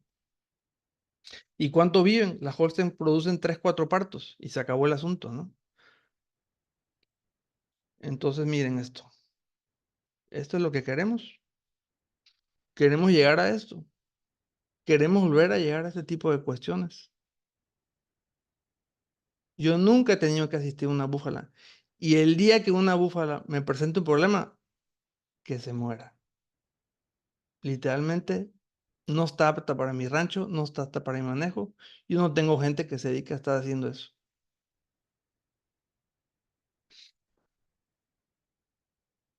Entonces, pues también vemos unas fotos muy interesantes de búfalos asiáticos, ¿no? Como estos carabaos, que son impresionantes, ¿no? Estos son mis machitos, mis bufalixos, sabaneros, que podemos tener una carga promedio de 4 animales por hectárea al año, o unas cargas instantáneas de 800 animales, y ahorita vamos a ver cuánto producen esos animales. Miren este bufalito. Este es dice, nuevo récord. Ese becerro yo lo conocí. Conozco al dueño, está en Brasil. Es un señor muy famoso. Para mí es un gran bufalero. Yo lo admiro mucho el señor. Pero afortunadamente es una persona muy honesta. Y ahorita les voy a decir por qué. Este animal yo lo conocí ya grande. Ese becerro pesó 434 kilos a pura leche y a puro pasto en 265 días. A puro pasto, ¿eh? El becerro se destetó en diciembre del 2015. Cuando yo fui a conocer, cuando yo viajé a Brasil viajé a Brasil en el 2017, si mal no recuerdo, y conocí al becerro y estaban sus hermanos contemporáneos, porque el señor pues obviamente cría genética, vende sementales, y no había ninguna diferencia. Le dije, ¿dónde está el búfalo, el becerro que tenía este peso? Estaban todos igual, sus hermanos, sus contemporáneos, ¿no? Y me dice Jorge, la verdad que lo más seguro es que ese becerro robaba leche a otros, a otros búfalos. Muy honesto el señor. En el caso de que fuera cierto, es sorprendente, por supuesto que sí, pero qué cantidad bueno, además no fue cierto, ¿no? Porque tuvo que tomar un montón de leche, pero qué cantidad de insumos hubiera necesitado para alcanzar esa talla, ¿no? Bueno, volvemos me decía ahí, creo que Lucindo estaba preguntando cuánto estamos ganando. Vamos a empezar con ese tema. Este es el 1 de octubre del 22 con un peso de 250 kilos, igual. Este es un video igual. Hola, buenos días. Bueno, estamos en época de lluvia y estamos implementando igual el pastoreo total en época de lluvia, tanto en época de seca como en época de lluvia. Miren, los búfalos igual están aquí con agua. Este es un lote de engorda y los búfalos están ganando, aún con lluvia, con condiciones extremas, cerca de 800 a 1 kilo diario. Miren cómo van entrando. Hola, buenos días. Este es otro video. Hola, ¿qué tal? Ayer les mostré. Bueno, estos búfalos acá empezaron con 250 kilos el 1 de octubre y para el 22 de junio del 23, que es este otro, a ver, acá ya estaban de 450 kilos. Hola, buenos días. Estamos viendo nuestros tubillos, Y ahí estamos en seca, en época de seca. 100% grass-fed y orgánico. Entonces son los mismos búfalos, ya de 450 kilos terminados y están en estación seca. O sea, no siempre estamos aquí con agua suficiente. Pero pues pueden ver igual que tenemos suficiente pastura, aunque estamos en plena época de sequía y los búfalos ya con sus 450 kilos, ¿no? Terminados. Esas son nuestras búfalas. Hola, ¿qué tal? Estamos haciendo un cambio con búfalos de PRB, movimiento de un solo movimiento por día, un solo cambio por día. Utilizamos los cercos móviles de electrochoque de 9 filamentos. Miren cómo va quedando el potrero bien consumido. Este era un terreno totalmente extensivo, un potrero extensivo. Y ahora estamos haciendo en PRB, en pastor regenerativo. Y poco a poco va a ir cambiando la calidad de los pastos y la densidad de los pastos. Entonces miren, con un sencillo hilo, tenemos dos hilos, uno aquí y otro ahí adelante a 30 metros de ancho por 600 metros de largo, más o menos. Hasta el fondo tienen el agua para bañarse y tomar agua. Ese es un terreno agrícola, ¿ok? Era un terreno agrícola, que estamos poniendo los búfalos a pastorear ahí, ¿no? Entonces, por eso no ven la calidad de pasturas que sí tengo en los potreros que vimos anteriormente, donde ya el pasto ya está domado completamente, ¿no? Y con las búfalas no somos tan agresivos, o sea, hacemos cambios de un día hasta 3 días. ¿Por qué? Porque tienen crías. Entre más pequeñas las crías, la verdad que sí cuidamos más eso, porque si no, sí es mucho estrés para ellos que sea tan denso, ¿no? Entonces, somos flexibles, o sea, no hay que pensar, es que yo hago nada más pastoreo de ultra alta densidad, yo hago PRB, yo hago pastoreo total, no, o sea, es qué te conviene, de acuerdo a la estación de seca, estación del año en la que estás trabajando. No es la misma, mucha gente me dice, ¿y qué cantidad de animales tienes por hectárea? O sea, ¿o cuánto te cabe por hectárea? Pues eso varía a lo largo de todo el año. Varía en función de qué pasto tengo, qué tan nutrido está ese pasto, y ya está el sistema al 100% corriendo, qué temporada del año es, qué tipo de animal es, si es búfalo, si es vaca, qué tamaño del búfalo es. Entonces, todas esas cuestiones van sumándose y vas ajustando, ¿no? Entonces, por eso el pastoreo podemos comenzar en época de sequía con cambios de movimientos cada 3 días a un intensivo de un día o de horas en plena temporada de lluvias. O sea, hay que ir jugando con ese tipo de cuestiones, ¿no? Bueno, ¿qué es lo que buscamos? En el lado izquierdo tenemos un búfalo, convencional, digamos, con genética normal, ¿no? Perdón. A ver. Ay, ay, ay. Si me pueden leer arriba, es que no leo, por favor. Bueno, esos animales ¿qué es lo que no queremos en un bufalixo, digámoslo así? Es que sean animales muy grandes, que su madurez sexual sea tardía, que no tengan una buena condición corporal inherente, que no sean muy fértiles, que no sean muy longevos, que tengan una menor persistencia lechera y una menor rentabilidad por hectárea. Eso es lo que no queremos, ¿verdad? Y que no requieran tanto alimento. ¿Qué es lo que sí buscamos? Buscamos un despertar sexual muy temprano, una mejor condición corporal, una mejor fertilidad, una mayor longevidad, una mayor persistencia lechera y una mejor rentabilidad por hectárea. Lo más importante en la genética animal adaptada es la condición corporal. Ese es el principal punto de selección. La condición corporal. Que los animales, bajo estos sistemas, no cualquier búfalo y no cualquier vaca te va a soportar ese tipo de pastoreo. Entonces, aquí viene la cuestión que tenemos que ir pensando donde estamos haciendo ganadería regenerativa y con el tiempo de seguir con este modelo tradicional de selección por individuo a máxima productividad, pero con un alto costo, pues vamos a ir dando cuenta que el búfalo va a dejar de ser eficiente en esos sistemas de pastoreo regenerativo. El día de hoy no. ¿Por qué? Porque todavía tenemos mucho bufalixo en nuestra sangre. ¿Sí? Aunque ya me hablen de mucha pureza y lo que quieran. Por ejemplo, aquí un estudio que se hizo de Brahman, Brahman de registro a nivel nacional, y pues hablarán de pureza del Brahman. El Brahman tiene el Brahman mexicano tiene 5% de Bos taurus. ¿Cuánto creen que tenga el bufalixo sus búfalas? Es enorme todavía la cantidad de bufalixo todavía que tienen. Entonces todavía no podemos ver todavía ese efecto que poco a poco está desapareciendo, esa ventaja que tiene el animal de rusticidad, porque tenemos mucho bufalixo todavía en nuestra sangre, ¿no? Es importante también el balance corporal, hormonal, que los búfalos se vean como machos, no como hembras, ¿no? El de abajo también es un macho.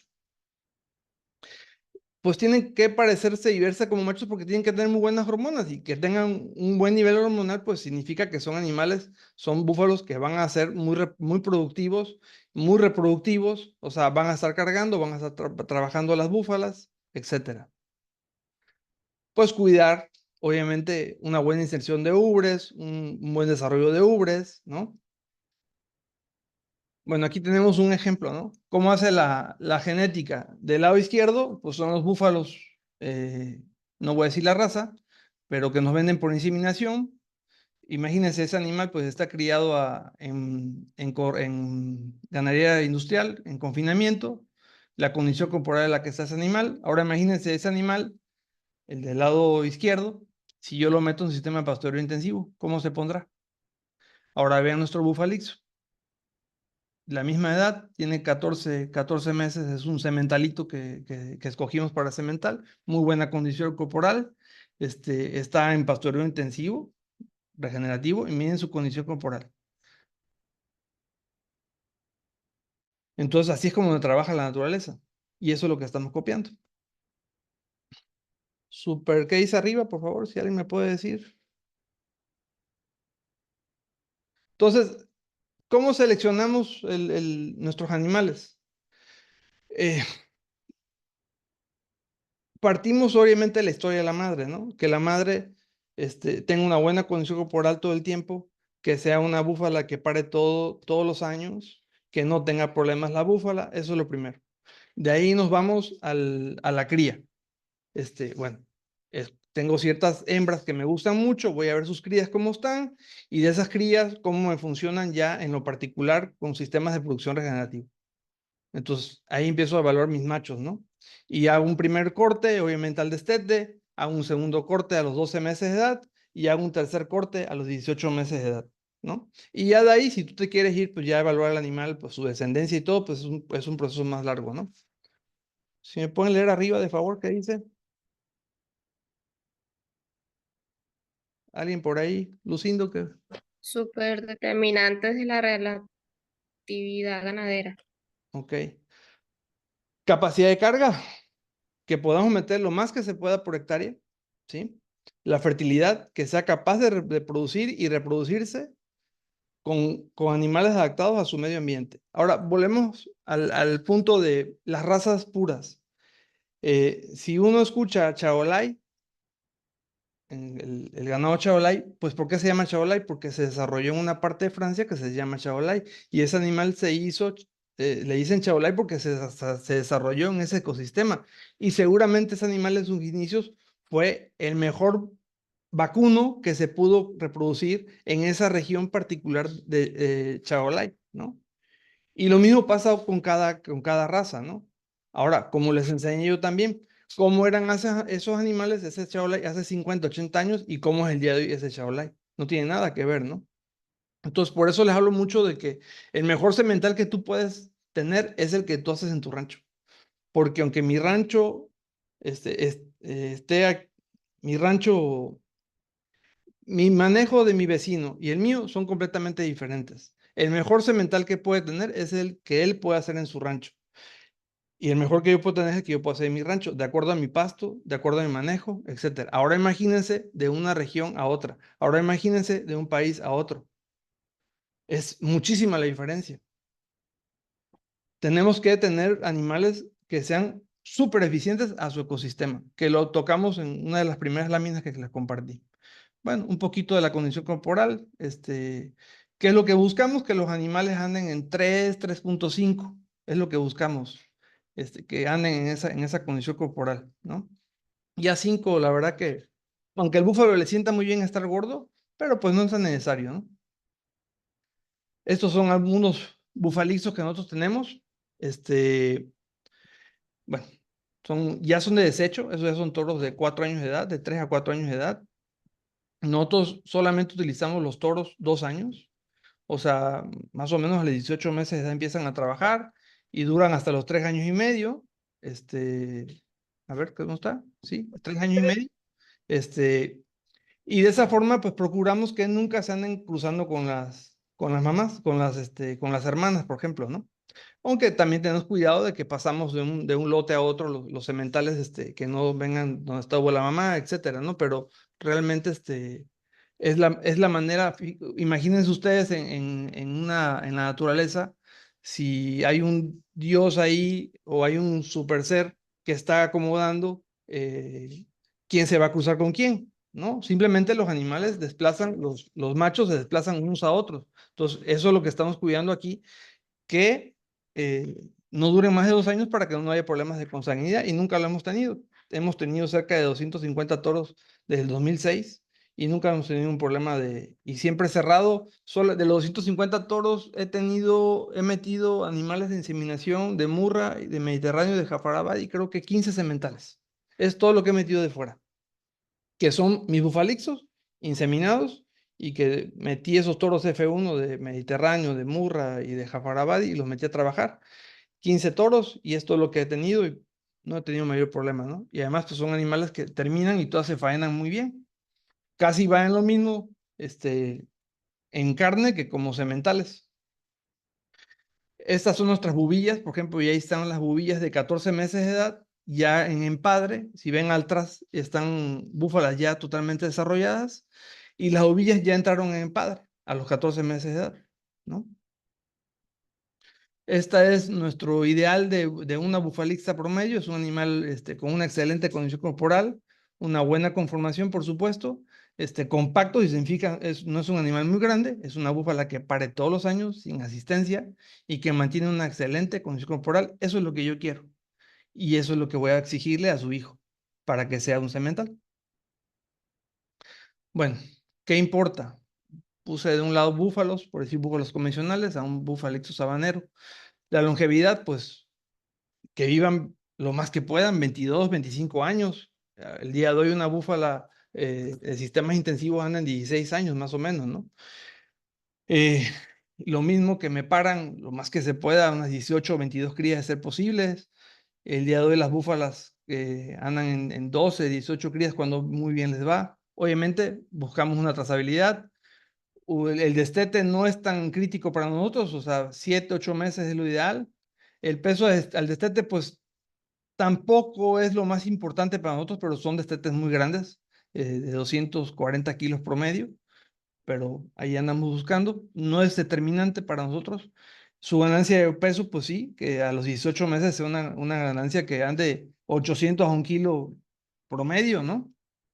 La condición corporal que siempre sea alta. Fíjense, un búfalo convencional, pues le andas exigiendo un 2 a 3, aquí andamos un 4 a 5, que tengan rusticidad, que la carga por hectárea pues ande de 2 a 4 animales por hectárea. La edad del empadre, pues pasamos, yo veo los sistemas, las búfalas convencionales andan entre los 18 a los 24 meses de edad para empadre. Nosotros andamos en 14 a 18. El intervalo de entreparto que sea lo más reducido posible, de 12 a 14 meses, ¿no? Que no me importa, a mí no me importa el tipo de cuernos que tenga. ¿Por qué? Porque pues, a menos que yo tenga un depredador específico, me interesa que los cuernos vayan de una forma específica para combatir ese depredador, pero yo estoy en un sistema donde no tengo problemas con depredadores, y el que hay, que es el jaguar, pues la verdad, y el coyote, pues es mínimo lo que con los cuernos que tienen se defienden muy bien, así que a mí no me importa si los cuernos son para arriba, son para abajo, tampoco me importa el color, sin caer en calvinismo, por supuesto, pero no me importa si son grises, si son negros, si son cafés, no me importa, porque eso a mí, aquí en mi zona está muy de moda que la gente tiene cebú blanco, ¿no? Y todo su ganado es cebú blanco. Cebú rojo, todos son cebú rojos. El brahman rojo, todos son brahman rojo. Eso a mí no me produce dinero, el color a mí no me produce dinero, ¿no? El patrón racial, cuidando, salvaguardando algunas cuestiones, realmente no es tan importante para nosotros, ¿no? Bueno, vamos a hacer ahí vamos a sacar cuál es la ventaja de un sistema regenerativo y ya bien implementado, ¿no? Yo, ahora que estuve en Venezuela y estuve averiguando números, los hatos lecheros que estuve visitando, supe que las búfalas se cargan el 50%. O sea, allá una búfala promedio para cada 2 años. Eso es lo que vi. Pero vamos a darle vamos a decir que están al 75% de fertilidad y nosotros ganamos un 95%. Nuestra carga por hectárea es de 3 animales promedio por hectárea, y un búfalo convencional requiere una hectárea para poder estar bien, ¿ok? El peso de las crías, pues a lo mejor el búfalo convencional ande un poquito más pesado, que no lo creo, pero vamos a poner que anda los 240 kilos contra nosotros 220. Y entonces, fíjense bien, si multiplicamos una cría por año por el 75%, por los 240 kilos nos queda que al año estamos produciendo 180 kilos de carne por búfala al año, ¿ok? Promedio. Nosotros si tenemos 3 búfalos por hectárea o 3 búfalas al 95% de apariciones por los 120 kilos que me produce de destete, andamos produciendo 627 kilos de carne por hectárea, ¿ok? De ahí tenemos un descarte, que ese es, no voy a entrar en eso, está un poquito confuso, el descarte, pero hay unos ingresos ahí por descarte. Y sí, el descarte, ok, sí, ya. La búfala me vive 20 años a la convencional, es decir, me ingresan por año mil pesos por año, y en el otro cada 25 años, pero como son más búfalas, pues me entran 2,400 de depreciación por año. Si el día que yo lo venda, transformado en dinero por año, me va a producir 2,400 pesos por hectárea. Y lo mismo es en butoros, ¿no? Entonces, sumando todo eso, más o menos yo estoy produciendo 562 kilos por hectárea por año en el sistema convencional. En el sistema regenerativo estoy produciendo $1,890. Pasamos a lo lechero, ¿no? Volvemos a poner las mismas cargas, 1:3 en regenerativo, fertilidad 75-95. Y hablamos de búfalas de 2,500 litros en el sistema lechero convencional, y en el regenerativo vamos a ponerle 1,800. Es algo más o menos loable, no es algo tan alto ni tan bajo, pero 1,800. Pero obviamente en uno tenemos una carga de 1 y en el otro tenemos una carga de 3 búfalas por hectárea. Entonces, pues eso se nos va a un ingreso por leche de 1,800 kilos por hectárea en el sistema convencional a 5,000 kilos por hectárea en el sistema regenerativo. Eso en dinero se me va de $1,000 en el sistema convencional a casi $3,000 en el sistema regenerativo. Entonces, pues sí, tenemos un super animal que a lo mejor puede ganar muchos kilos de peso o puede producir mucha leche, pero por hectárea nos estoy produciendo un bajo ingreso por hectárea. Nada más estamos hablando de los ingresos, no estamos hablando de los costos de producción que tiene cada sistema, ¿no? Lo cual se lleva a la sorpresa que más o menos podemos andar en un costo de 50 hasta un 70% sobre esos ingresos en el sistema convencional. En el sistema regenerativo podemos andar en un 10, exagerado, a un 20%. Bueno, también en les compartí por la primera imagen que era Bufalixo, es esta. No les dije, pero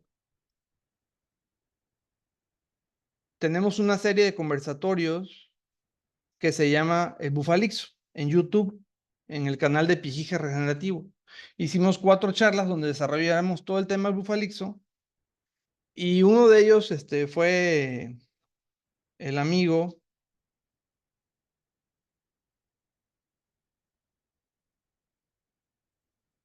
Luis Fernando Sanín, que él es productor de leche en Colombia, a puro Bufalixo, ¿no?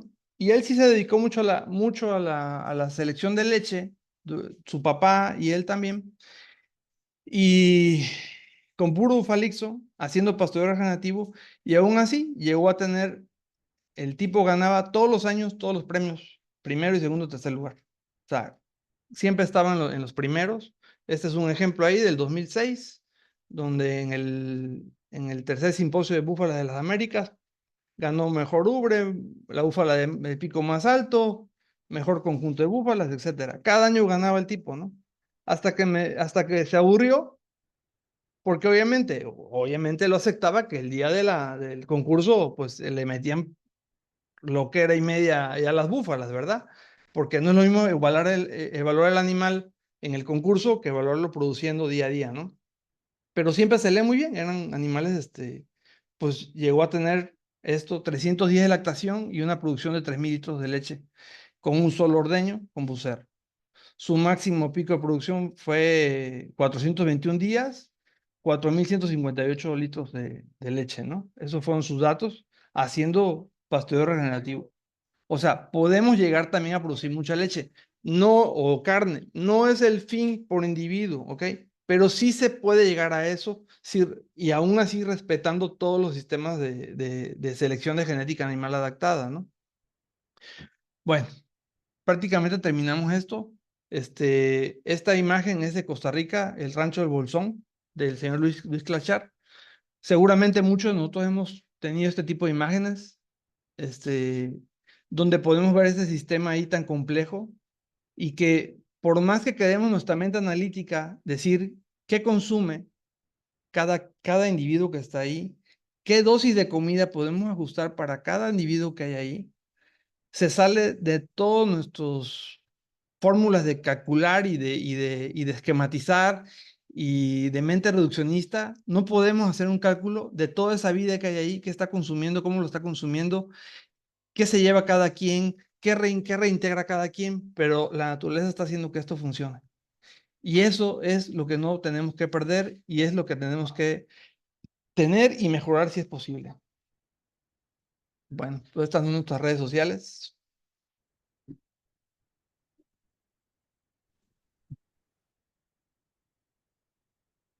Bueno, ingeniero, ¿me oye? ¿Se escucha?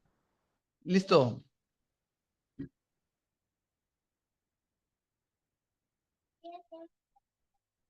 Listo. Adelante, Juan. Bueno, o pregunten en lo que Juan se logra conectar bien. Ok, bueno, sigo con las preguntas. Jorge, mira, mencionabas tanto en invierno o verano, o sea, por lo que te logré escuchar, mantiene los incrementos en peso en los animales, ¿cierto? Sí, Ahora, tú mencionas que ganas entre 800 puede ganar entre 800 hasta 1.5 kilogramos día. 1.2. Mi pregunta 1.2. Es lo más que he tenido, 1.2. Ok, mi pregunta es, ¿ese es el promedio desde que nace hasta que tú sacas el animal a beneficio? Por ejemplo, en el caso de los machos. No, es el promedio del destete hasta los 450 kilos.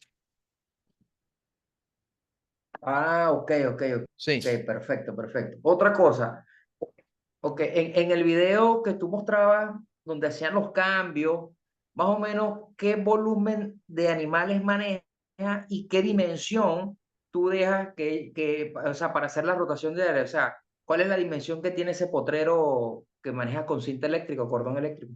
Sí, sí lo mencioné. Eran 200 búfalos de destete de 250 kilos más o menos, 280, en un cuarto de hectárea. Y al día consumen media hectárea, o sea, se hacen dos movimientos al día. Pero también más adelante expliqué que eso no es fijo.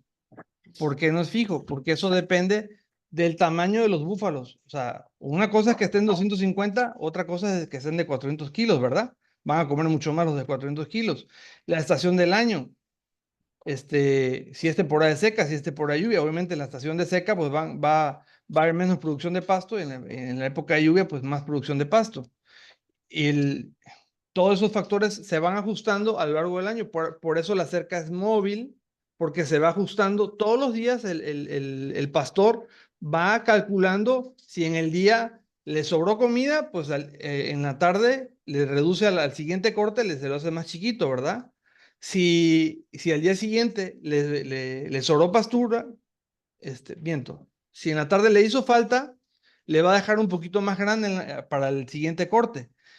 Y ahí y al revés, ¿no? Si le sobró pastura, pues lo va a hacer más corto. Entonces, él va ajustando todos los días eso. Entonces, pues, obviamente que no es abrupto de que en una de que tú digas, no, es que ya empezó la seca y ahora lo hago ya no de cuarto hectárea, ahora lo hago de 3/4 hectárea o de hectárea completa. Eso se va haciendo a lo largo de todo el año. No es algo fijo. Por eso, hacer un cerco eléctrico fijo no es una buena idea. Me he encontrado con productores que hacen pastoreo racional y pusieron cuadritos de 1 hectárea con estacas de cemento, por ejemplo, ¿no? Dices tú, pues qué locura, porque 1 hectárea, a ver, depende cuántos animales tienes, de qué edad son, y no siempre va a ser 1 hectárea lo que van a consumir en el día, en su caso de él, por ejemplo, ¿no? Ok, ok. O sea, me parece interesante los trabajos del bufalixo porque aquí en Venezuela pues no hablamos del bufalixo como tal, sino que hablamos del murra mediterráneo o animales mestizos murra o animales mestizos mediterráneos. Ujú, ujú. Mas, sin embargo, es interesante cómo tú vienes manejando, pues. Ahora, mi pregunta es, ¿tus reproductores, tú llevas allá, me imagino que trazabilidad, genealogía, para evitar la consanguinidad? Tú en algunas búfalas, por ejemplo, esa búfala élite que tú mencionaste ahí, o sea, ¿no ha pasado por tu mente congelarle semen a uno de esos animales que tú tienes adaptado ahí e instaurar un problema un programa de IATF para tú multiplicar más rápido ese material genético que tú tienes dentro de tu finca?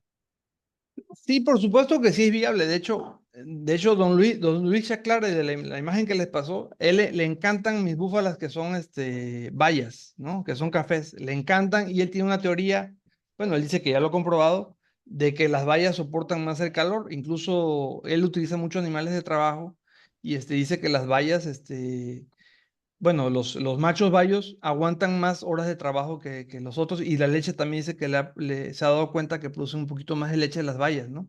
Entonces, a él le gusta mucho nuestro sistema, le gusta mucho pues la única forma que tenga descendencia nuestra pues es con inseminación porque de momento no es viable llegar a un animal específico para allá, ¿verdad? Pero sí es algo, lo que pasa que yo siento que aún este tema del bufalixo apenas, te puedo decir que apenas el año pasado iniciamos a promoverlo ya en serio y es un cambio de paradigma, ¿no? Entonces, que la gente entienda y revalore un animal que estás devaluado, ¿no? Por estas razas puras, que no lo han entendido bien cuál es el asunto. Y no cualquier bufalixo es lo mismo o sea, no todos son iguales, porque todos, como dijimos, la base fue el bufalixo, pero ¿quién mejoró ese bufalixo? ¿Y en base a qué lo mejoraste? Entonces, mi bufalixo, pues sí puedo decir que es mejor porque tiene una mejora genética en base a cierta selección que yo estoy haciendo ubicada en sistemas de producción a pastos regenerativos, ¿no? Entonces, que la gente entienda eso no es fácil y por eso, pues sí, pues comparto estas charlas y todo para que lo empiecen a valorar y a ver.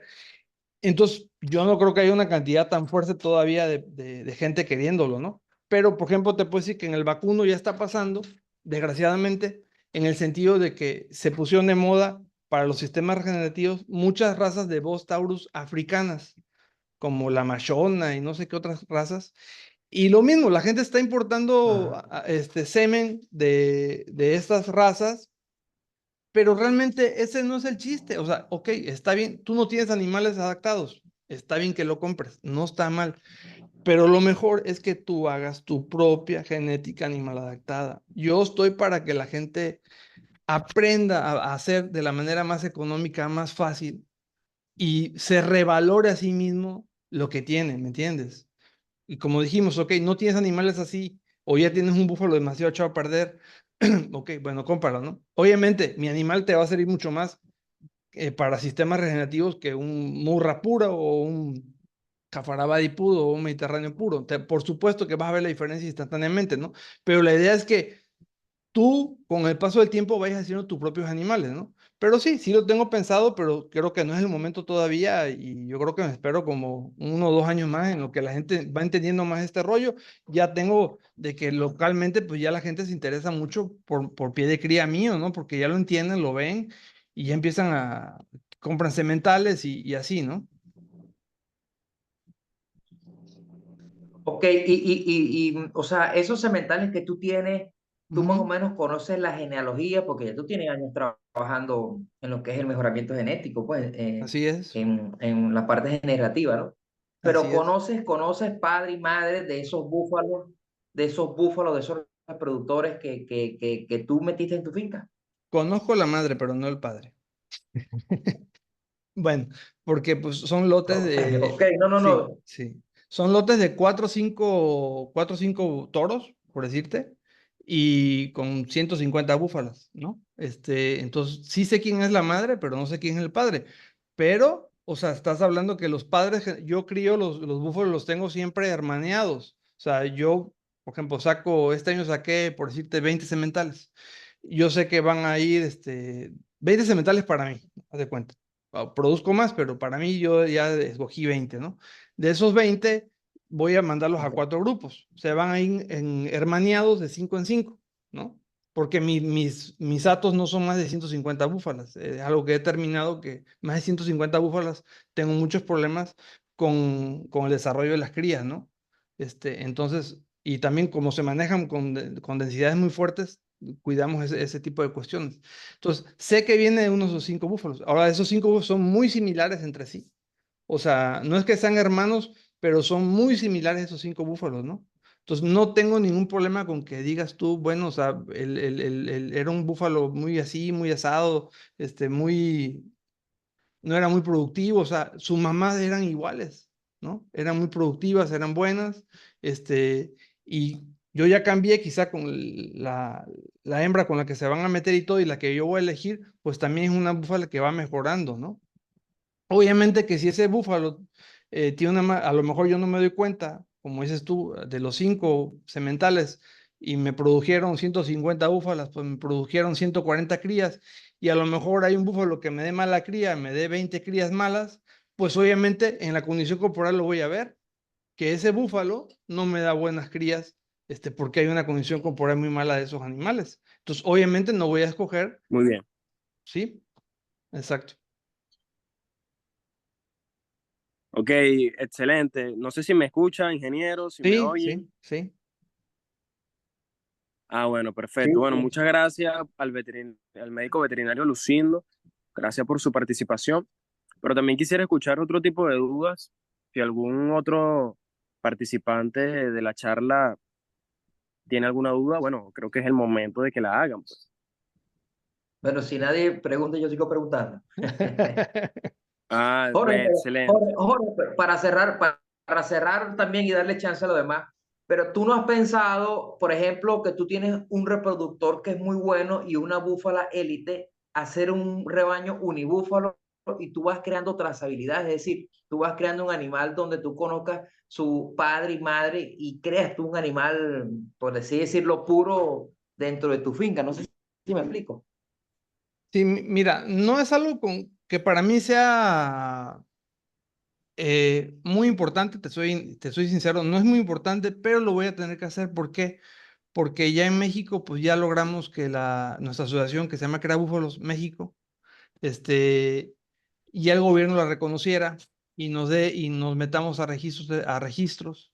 Entonces tenemos, pues como yo soy el presidente y soy pionero también en esto, pues tengo que inscribir forzosamente mi dato y además yo quiero que sí hay un registro y ahí sí nos van a obligar al sistema monitor, ¿no? No, para mí no es lo mejor, pero bueno, lo voy a tener que hacer, por ello, ¿no? Para poder llevar registros. Pero pues cuidando lo más posible este tema de la genética animal adaptada, que para mí es lo principal, lo básico, ¿no? Sí. Ok. Sí, sí, pues evidentemente. Claro, tú mostraste unos datos de un búfalo convencionales al búfalo Ixo y comparaste a Venezuela, porque bueno, recientemente estuviste aquí, conversamos y toda esa cuestión, pero acuérdate que el sistema de producción, por lo menos aquí en Sur del Lago, una de las entradas principales es la producción de leche. Entonces castigamos, lógicamente, los incrementos diarios o los intervalos parto-concepción, intervalos de primer servicio y toda esa cuestión, porque creo que tú trabajas, tú no ordeñas, sino que tienes animal de toda leche. Así es. Pero sorprendentemente muchos de mis clientes ordeñan y sorprendentemente les va bien, aunque no es mi fin que produzcan mucha leche los animales por individuo, sí les va bien con la leche, ¿me entiendes? Y Enseña la cabaña del tío Rudo. se metió un audio ahí que no está Por preguntando. favor, las personas que tienen el micrófono encendido, por favor, apáguenlo. Sí, Gracias. sí.